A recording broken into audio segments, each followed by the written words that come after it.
I'm going to attempt to explain to you why the religious view of Indians in Texas might have been different than the religious view of other Indians in North America at the time of what we recognize as the discovery of America with Griego, or if you don't know who I mean when I say Griego, that's the real name of Christopher Columbus.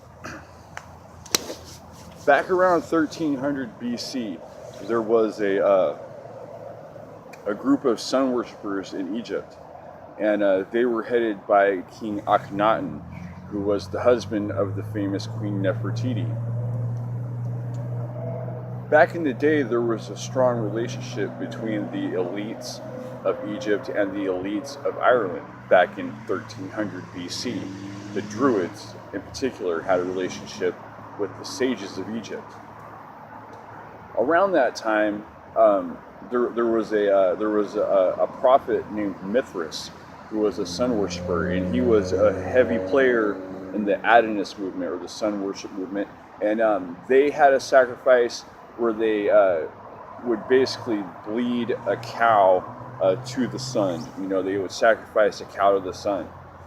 And but the only problem with it is that Akhenaten had a very ruthless way of converting people. Like in Egypt, if you didn't convert, you were killed. Whereas in Ireland or in North America in 1300 BC, it might not have been the same. People might have listened to you and let you go on your way.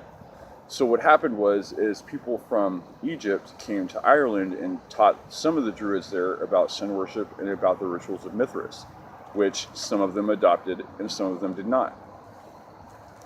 Then the evangelists from Ireland, back in the day, ever since ancient times, ever since the caveman times, the Irish had these little boats. The Irish, the Welsh, and the Scots all had these little boats that were made out of cowhide, and they had no rudder.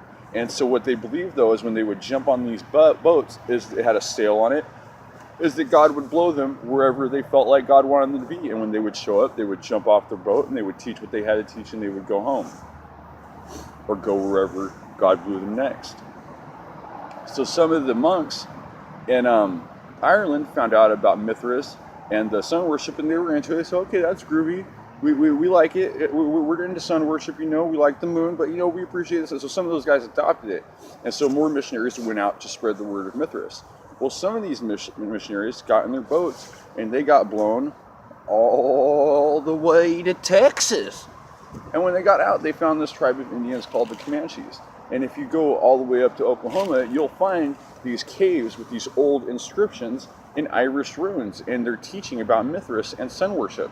And if you know anything about Comanche culture, you know that we have a heavy sun figure in our culture. We're a very patriarchal society as opposed to some of the more matriarchal societies here in North America. And what I mean by, I mean pre-Roman, pre-Roman church, pre-Roman everything, worship styles.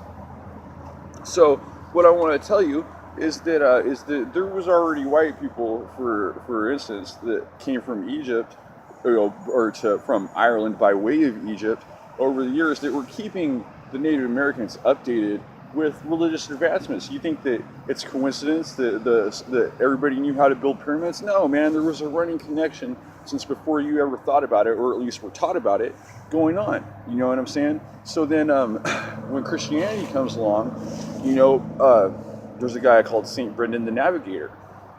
He gets on his Irish hide boat from back in the day, just like his ancestors. He gets on it, and the wind blows him all the way to Mississippi. And when he gets to Mississippi, he teaches people there about Jesus, and then he gets in his boat and he freaking goes home.